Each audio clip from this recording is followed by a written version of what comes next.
সুনামগঞ্জ 2 নম্বর ব্লকের বারোকোদালি 1 নম্বর গ্রাম পঞ্চায়েতের বারোকোদালি গ্রাম পঞ্চায়েতের ও কাশিয়াবাড়ির মাঝখান দিয়ে বরাবর বয়ে গেছে মরার রায়ডাক নদী। বাসিন্দারা দীর্ঘদিন ধরে পাকা সেতুর দাবিতে বারংবার প্রশাসনকে জানিয়ে আসলেও সেতু তৈরি হয়নি আজও।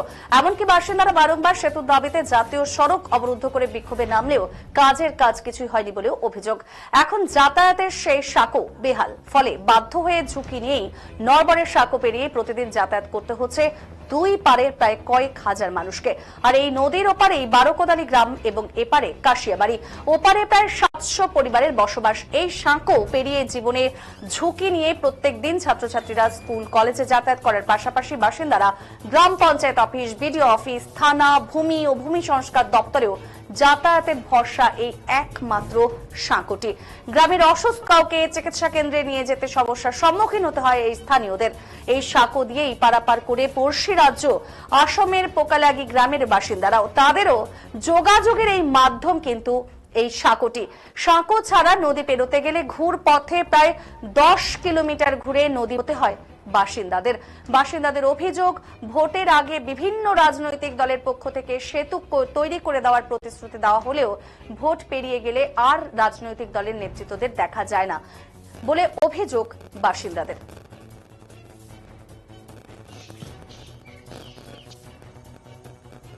এটা সমস্যা ধরুন আমাদের জন্ম থেকে, মানে আমার বয়স 42 বছর, মোটামুটি 50 বছরের এটা সমস্যা।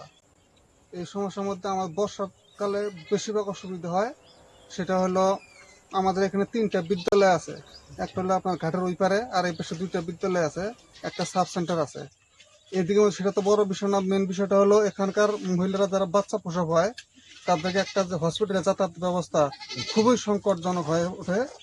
বর্ষাকালের টাইমে যদি কোনো মেয়ে বাচ্চা যদি কোনো ধরনের কোনো প্রসব না ওঠে, সেটা 10 কিলোমিটার জোড়াইমর হয়ে ঘুরে আসতে হয়। তাছাড়া আমাদের কোনো বিকল্প কোনো রাস্তা নাই। এবার পাশে রেল লাইনে ব্রিজ আছে, সে ব্রিজ দিয়ে আমাদের রেল ব্রিজ কর্তৃপক্ষ যারা আছে তারা আমাদের ওখানে যাইতে দেয় না, কারণ জীবনের ঝুঁকি থাকে। জীবনের ঝুঁকি থাকে, বাইরে কখন ট্রেন এসে যাবে, কখন মাইরে ফেলতে কোনো ঠিক নাই। তা আমাদের এটা নিয়ে আমার পিছনে 2বার পদ অবরোধ হয়েছে। আমাদের প্রশাসন বলে যে আমরা এটা করে দেবো, কিন্তু এর কোনো হেলদোল নাই। আমার সামনের দিনে আমরা ভোট দিব না, ভোট বয়কট করব। ভোট বয়কটে ডাক দিয়েছি আমরা, এবার আমরা ভোট বয়কট করবো। কি নাম আপনার? রহিম আলী। মানে এই পারে আসা যাওয়া, আমাদের বাচ্চা কাচ্চা স্কুলে যাওয়া, একটা প্রেগনেন্সি মানিয়ে সব কিছুতেই সমস্যা এই এলাকাটা। কতদিন থেকে বেহাল অবস্থা আছে? বরাবরই তো অনেক বছর থেকেই। কাউকে জানান নাই বিষয়টা? হ্যাঁ, জানাইছি এর আগে অনেক কয়বার রাস্তা অবরোধ করা হয়েছে, অনেক কিছু হয়েছে, কোনো কিছু তাও কাজ হয়নি। কাজ হয় না, তাই তো হয় না, তো কাজ তো হয় না, শুধু প্রতিশ্রুতি দিয়েই রাখে। ভোট আসলেও প্রতিশ্রুতি দেয়, সব দলেই প্রতিশ্রুতি দেয়। এই যে সামনে তো আবার ভোট আসছে, আবার দিবে, কাজের বেলা কাজ কিছুই হবে না, আমাদের অসুবিধাগুলো কেউ দেখে না। আপনারা কি করতে চলেছেন এই বছর ভোটে? তাহলে এই বছরে যদি এই বছর না হয় আমরা ভোট বয়কট করবো, ভোট দিব। ভোট বয়কট করবেন? হ্যাঁ, ভোট বয়কট করবো। কত বাসিন্দার বসবাস? কতগুলো বাসিন্দা আছে? অনেক আছে, অনেক। পাশে আসাম আছে তো, অনেক আছে।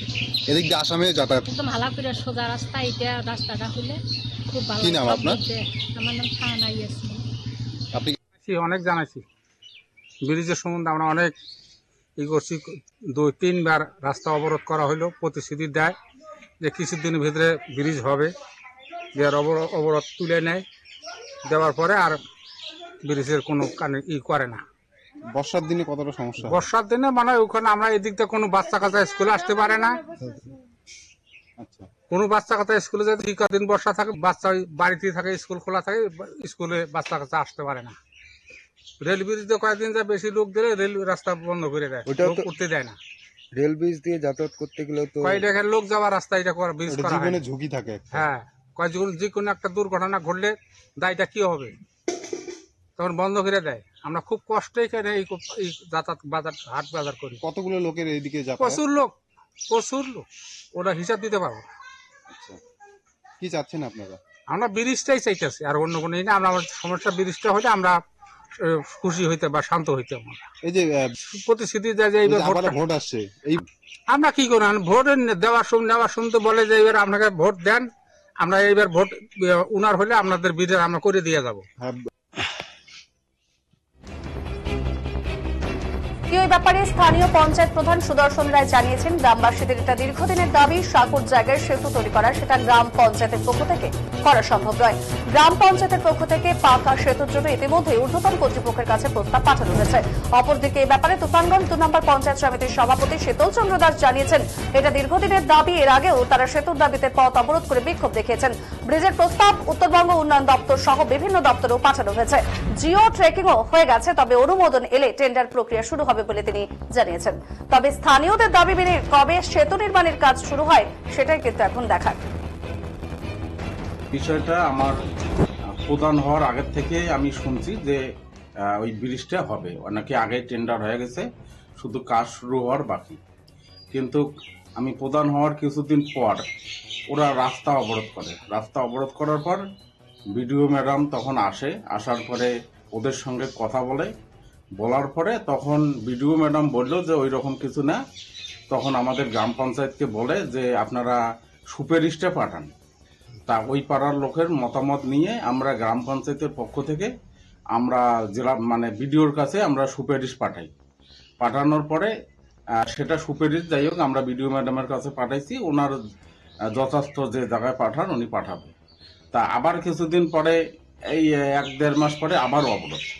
তা তখন বিডিও ম্যাডাম নাকি প্রথমেই কথা দিয়েছিল যে 1 মাসের মধ্যে হবে। তা পরে শুনলাম যে আবার 1 মাস পরে যখন অবরোধ করে তারপরে আবার বিডিও ম্যাডাম তখন আসার পরে উনি বলেছিল যে আমরা আমাদের যেটা কাজ, কারণ এত বড় কাজটা তো গ্রাম পঞ্চায়েতের পক্ষ থেকে করাও সম্ভব না, পঞ্চায়েত সমিতিও করতে পারে না। তা এই জন্য বিডিও ম্যাডাম জেলা পরিষদে ওইটা পাঠিয়েছে। এখন কি করলো ওখানে সেটা আমরা জানি না। এবং আমাদের যে পঞ্চায়েত সমিতির সভাপতি শীতল দাস, উনিও এখানে পরিদর্শন করার জন্য এসেছে। উনি দেখছে যে উনিও আশ্বাস দিয়ে গেছে যে কাজটা হবে। তা এখন এটা তো একটা বিশাল কাজ, একটা ব্রিজ একটা অনেক টাকার কাজ। তা এটা তো আর গ্রাম পঞ্চায়েতের পক্ষ থেকে করা সম্ভব না। তা আমরা আমাদের সাধ্য যেটা সুপারিশ পাঠানো আমরা গ্রাম পঞ্চায়েতের পক্ষ থেকে পাঠিয়ে দিয়েছি।